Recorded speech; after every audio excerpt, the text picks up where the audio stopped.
আসসালামু আলাইকুম প্রিয় ভিউয়ার্স, আমি সাইদুর রহমান। তো আজকে আপনাদের বাংলাদেশ বিমান এয়ারলাইন্সের টিকিট কীভাবে চেক করবেন সে বিষয় নিয়ে আজকের এই ভিডিওতে আলাপ আলোচনা করব এবং কি প্র্যাকটিক্যালি আমি দেখিয়ে দেব। এই ভিডিওটি আপনারা স্কিপ না করে সম্পূর্ণ ভিডিওটি দেখবেন, তাহলে ভালোভাবে বুঝতে পারবেন। আমি এখন বাংলাদেশ বিমান এয়ারলাইন্সের সাইটে চলে যাব।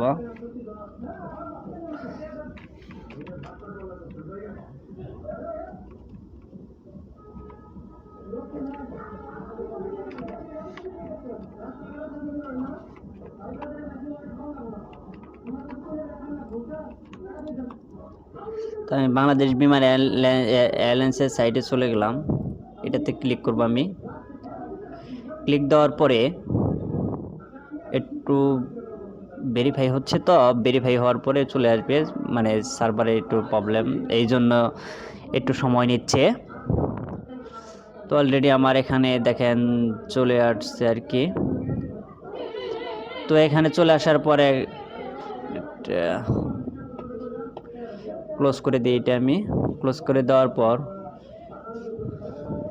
দেখেন এখানে ফ্লাইট বুক ফ্লাইট আছে, মডিফাইড টিপস আছে, ওয়েব চেকিং আছে, ফ্লাইট স্ট্যাটাস আছে আর ফ্লাইট শিডিউল এখানে কিন্তু ঠিকই দেওয়া আছে। তো আমি ফ্লাইট টিপসের থেকে আমি ক্লিক করে এই জিনিসটা চেক দিয়ে নিব। এখানে টিকিট চেক করতে গেলে আসলে একটা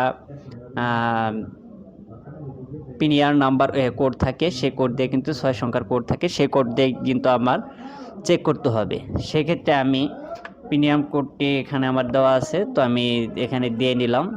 এখানে বলছে লাস্ট নেম অফ সারনেম, মানে লাস্টের নেম অথবা সারনেম যেটা আছে সেটা দিলে হবে। লাস্ট নেমের সাথে আর সারনেম কিন্তু একই, হুবহু একই। তো আপনারা লাস্ট নেম আর সারনেম কিন্তু একই, এটা হিসাবটা কিন্তু আপনাদের ক্লিয়ার করে দিলাম।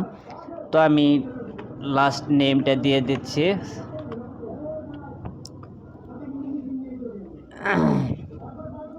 একটু লোডিং হচ্ছে। আরে আচ্ছা দাঁড়ান, এখান থেকে আমি দেখাই দিচ্ছি আবার। তো ঢুকলাম, ঢোকার পরে সার্চ করি। সার্চ দেওয়ার পরে কিন্তু অলরেডি আমার কিন্তু পুরো ডিটেলসটা চলে আসবে। দেখেন এখানে আমার কিন্তু পুরাটাই চলে আসছে। উনি কিন্তু মানে ফ্লাইটে কিন্তু আপনি 20 অক্টোবর 2023 সালে কিন্তু ফ্লাইটে আসছে বাংলাদেশে উনি, ঠিক আছে। একটা জেদ্দা থেকে ফ্লাইট হয়েছে 12টা 15-তে আপনার ফ্লাইট বাংলাদেশ এয়ারলাইন্সে নেমেছে। আর ঢাকা থেকে আপনার 3টা 15, এটা কিন্তু আপনার 5টার দিকে ফ্লাইটে দিয়েছিল। সেক্ষেত্রে আপনার টাইমটা কিন্তু এগিয়ে আসছে। এগিয়ে আসার কারণে কিন্তু টিকিটগুলো আসলে ভেরিফাই করা হচ্ছে। উনি কিন্তু ঢাকা থেকে কিন্তু জেদ্দায় নামবে রাত্রি 9টা 35-এ কিন্তু আমি যার টিকিটটা চেক দিয়েছি তার নামও কিন্তু এখানে শো করছে, হোসাইন খান মোশাররফ। এটা কিন্তু আমার সারনেম হিসেবে ছিল, সেক্ষেত্রে কিন্তু আমি এই নামটাতে সার্চ করছি। সারনেম কিংবা আপনার লাস্ট নেম এটা কিন্তু ছিল। তো আমার ভিডিওটা যদি ভালো লাগে থাকে অবশ্যই চ্যানেলটি সাবস্ক্রাইব করবেন এবং পাশে থাকা বেল আইকনটি অন করে দিয়ে রাখবেন। ভালো থাকবেন, সুস্থ থাকবেন, এই প্রত্যাশা নিয়ে ভিডিওটি এখানে শেষ করছি। আসসালামু আলাইকুম।